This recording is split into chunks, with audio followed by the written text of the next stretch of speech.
Praise the Lord. National apostolic മീഡിയയുടെ വചനധ്യാനത്തിലേക്ക് ക്രിസ്തുയേശുവിൻ്റെ ധന്യനാമത്തിൽ ഏവർക്കും സ്നേഹവന്ദനം. ഇന്നത്തെ നമ്മുടെ ധ്യാനത്തിനായിട്ട് എടുത്തിരിക്കുന്നത് 28-ാം സങ്കീർത്തനമാണ്. ഈ സങ്കീർത്തനം പ്രതികാരത്തിനായിട്ടുള്ള പ്രാർത്ഥനയാണ്. ദാവീദിൻ്റെ സങ്കീർത്തനമായിട്ടാണ് ഇവിടെ കൊടുത്തിരിക്കുന്നത്. നമുക്ക് ഈ ദിവസങ്ങളിൽ നമ്മൾ ദാവീദിൻ്റെ പ്രാർത്ഥനകളെക്കുറിച്ചൊക്കെയും പഠിച്ചുകൊണ്ടിരിക്കുകയാണല്ലോ. കഴിഞ്ഞ ദിവസം നാം ഭയരഹിതമായിട്ട് ജീവിക്കാനായിട്ട് അല്ലെങ്കിൽ ദൈവത്തിൽ ആശ്രയിക്കാനായിട്ട് ഉള്ള പ്രാർത്ഥനയാണ് നമ്മൾ കേട്ടത്. എന്നാൽ ഈ 28-ാം സങ്കീർത്തനത്തിൽ പ്രതികാരത്തിന് വേണ്ടി പ്രാർത്ഥിക്കുന്നുവെന്ന് നമുക്ക് മനസ്സിലാകും. എന്നാൽ പ്രതികാരം എന്തുകൊണ്ടാണ് ആ പ്രതികാരത്തിന് വേണ്ടി പ്രാർത്ഥിക്കുന്നത്?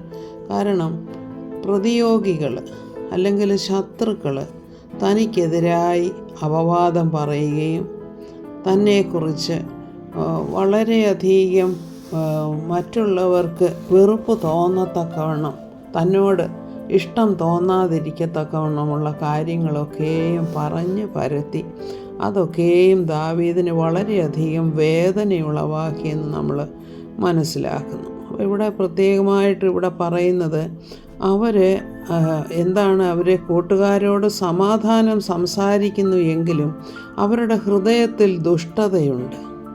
അപ്പോൾ ദാവീദ് അത് തിരിച്ചറിയുക. അവർ നല്ല വാക്കുകൾ, സമാധാനിപ്പിക്കുന്ന വാക്കുകളൊക്കെയാണ് ദാവീദിൻ്റെ മുൻപിൽ പറയുന്നതെങ്കിലും ദാവീദിനറിയാം അവരുടെ ഹൃദയത്തിൽ ദാവീദിനോട് നല്ല ഒരു വിചാരമല്ല എന്നുള്ളത്. ദാവീദിന് നന്മ വരണമെന്നുള്ള ആഗ്രഹമല്ല അവരുടെ ഉള്ളിലുള്ളതെന്ന് ദാവീദിന് ശരിക്കറിയാം. അതുപോലെയാണ് നമ്മൾ 1 ശമൂവേൽ 1-ാം അധ്യായത്തിൽ ഹന്നായുടെ പ്രതിയോഗിയെക്കുറിച്ച് കാണുന്നത്. എന്താണ്? പെനീന അവൾക്കൊരു പ്രതിയോഗിയായിരുന്നു. കാരണം ഹന്നായ്ക്ക് മക്കളില്ലായിരുന്നത് കൊണ്ട് അവൾ മുഷിപ്പിക്കുന്ന വാക്കുകൾ ഹന്നായുടെ മുൻപിൽ പറയുമായിരുന്നു. കാരണം എന്താണ്? യഹോവ അവളുടെ ഗർഭം അടച്ചിരുന്നു.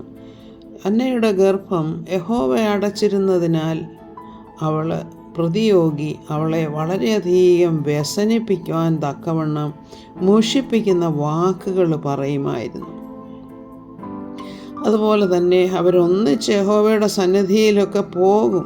കാര്യമൊക്കെ ശരിയാ.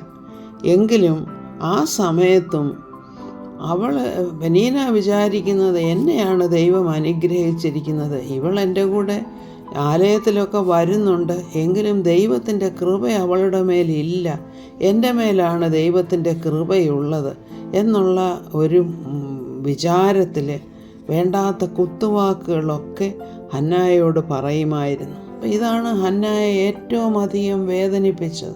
നമ്മുടെയൊക്കെയും ജീവിതത്തിൽ നമുക്കറിയാം, സ്വന്തം സഹോദരങ്ങൾ തന്നെ അല്ലെങ്കിൽ കുടുംബത്തിൽപ്പെട്ടവർ തന്നെ അല്ലെങ്കിൽ നാം വളരെയധികം സ്നേഹിക്കുന്ന നമ്മളുടെ പ്രാണസ്നേഹിതന്മാരെന്ന് നാം കരുതുന്നവർ തന്നെ അവരുടെ ഉള്ളിൽ പലപ്പോഴും നമ്മളോട് മുഷിച്ചിലാണെന്ന് പിന്നീടുള്ള അവരുടെ പ്രവർത്തനങ്ങൾ നിമിത്തവും അല്ലെങ്കിൽ അവർ മറ്റുള്ളവരോട് നമ്മെക്കുറിച്ച് സംസാരിക്കുന്നത് കേൾക്കുമ്പോഴും ഒക്കെ നമുക്ക് മനസ്സിലാക്കാവുന്നതേയുള്ളൂ. ഇത് ആ മനുഷ്യ മനസ്സിൻ്റെ ആ കോംപ്ലക്സിറ്റിയാണ് അത് വാസ്തവത്തിൽ. കാരണം യിരെമ്യാപ്രവചനത്തിൽ പറയുന്നത് പോലെ മനുഷ്യൻ്റെ മനസ്സെന്ന് പറയുന്നത് വളരെ വിഷമമേറിയ ഒരു സംഗതിയാണ്. അത് മനസ്സിലാക്കാൻ ബുദ്ധിമുട്ടാണ്. അപ്പം ഇങ്ങനെയുള്ള മനസ്സുകൾക്കെതിരായിട്ടാണ് ദാവീദ് പ്രാർത്ഥിച്ചു പോകുന്നത്. ദാവീദിന് അവരോട് പ്രത്യേകമായിട്ട് ആ പ്രതികാരമോ ദേഷ്യമോ ഒന്നും ഇല്ല. പക്ഷേ ആ ദേഷ്യം വരത്തക്കവണ്ണമുള്ള പ്രവർത്തികളാണ് മറ്റുള്ളവരിൽ നിന്നും ദാവീദ് അനുഭവിച്ചു കൊണ്ടിരിക്കുന്നത്. ഇതേ അനുഭവങ്ങൾ തന്നെ നമ്മുടെയൊക്കെയും ജീവിതത്തിലുണ്ട്. കാരണം മനുഷ്യൻ്റെ പ്രകൃതമാണത്. അതായത് നാം സ്നേഹിക്കുന്നവരെന്ന് നാം കരുതുന്നവർ പോലും വാസ്തവത്തിൽ നമുക്കെതിരായിട്ട് ഉള്ളിൽ കയ്പ് വെച്ചുകൊണ്ടിരിക്കുന്നവരാണ്. നമ്മെക്കുറിച്ച് വേണ്ടാത്ത കാര്യങ്ങളൊക്കെ പറയുന്നവരാണ്. അവസരം കിട്ടിയാൽ അവർ നമുക്കെതിരായിട്ട് പ്രവർത്തിക്കുമെന്നും നമുക്കറിയാം. അപ്പോൾ ഈ സമയത്ത് നാം ദൈവത്തോട് അടുത്ത് ചെല്ലുക. ദാവീദ് പ്രാർത്ഥിച്ചതുപോലെ തന്നെ, കർത്താവേ, അവർക്ക് തക്കതായ പ്രതിഫലം കൊടുക്കണമേ എന്ന് നാം പ്രാർത്ഥിക്കരുത്. കാരണം അത് വലിയ ശിക്ഷയായിട്ട് അവർക്ക് തീരും. എന്നാൽ നമ്മെ അങ്ങനെയുള്ള ആ കാര്യങ്ങളിൽ നിന്നും അതിനിരയായി തീരുന്ന അവസരങ്ങളിൽ നിന്ന് അടിയങ്ങൾക്ക് വിടുതൽ തരണമേ എന്ന് വേണം നമ്മൾ പ്രാർത്ഥിക്കാനായിട്ട്. നമ്മൾ പുതിയ നിയമസഭയിൽ കർത്താവ് നമ്മോടെല്ലാം ക്ഷമിച്ചിരിക്കുമ്പോൾ, നമ്മെ പൂർണ്ണമായിട്ട് കർത്താവ് വിടുവിച്ചിരിക്കുമ്പോൾ, നാം ഒരിക്കലും പ്രതികാരത്തിനായോ അല്ലെങ്കിൽ നമ്മുടെ പ്രതിയോഗിയുടെ മേൽ ദോഷം വരട്ടെ എന്ന് ആഗ്രഹിക്കുകയോ ഒരിക്കലും ചെയ്യരുത്. എന്നാൽ നാം ചെയ്യേണ്ടത് എന്താണെന്ന് വെച്ചാൽ, കർത്താവെ, അടിയനെ ഈ ഒരു പ്രയാസത്തിൽ നിന്നും വിടുവിക്കണമേ തമ്പുരാനെ എന്നുള്ള പ്രാർത്ഥനയായിരിക്കണം നമ്മുടെ ഹൃദയത്തിൽ നിന്നും ഉയരുന്നത്. അപ്പോൾ എന്താണ് ദാവീദ് ഈ സങ്കീർത്തനം പറഞ്ഞ് തീർക്കുന്നത് ഇങ്ങനെയാണ്: യഹോവ വാഴ്ത്തപ്പെടുമാറാകട്ടെ, അവൻ എൻ്റെ യാചനകളുടെ ശബ്ദം കേട്ടിരിക്കുന്നു. കാരണം പ്രാർത്ഥിച്ചു കഴിഞ്ഞപ്പോൾ തന്നെ ദാവീദിന് വളരെ സന്തോഷമായി.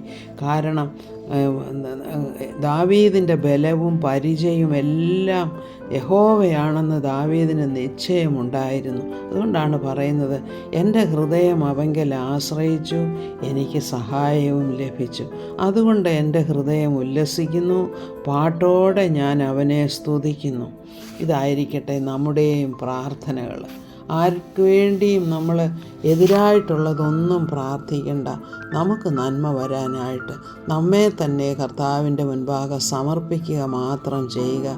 ദൈവം നമ്മെ തീർച്ചയായും അനുഗ്രഹിക്കും. സാലമഹത്വം കർത്താവിന് സ്തോത്രം.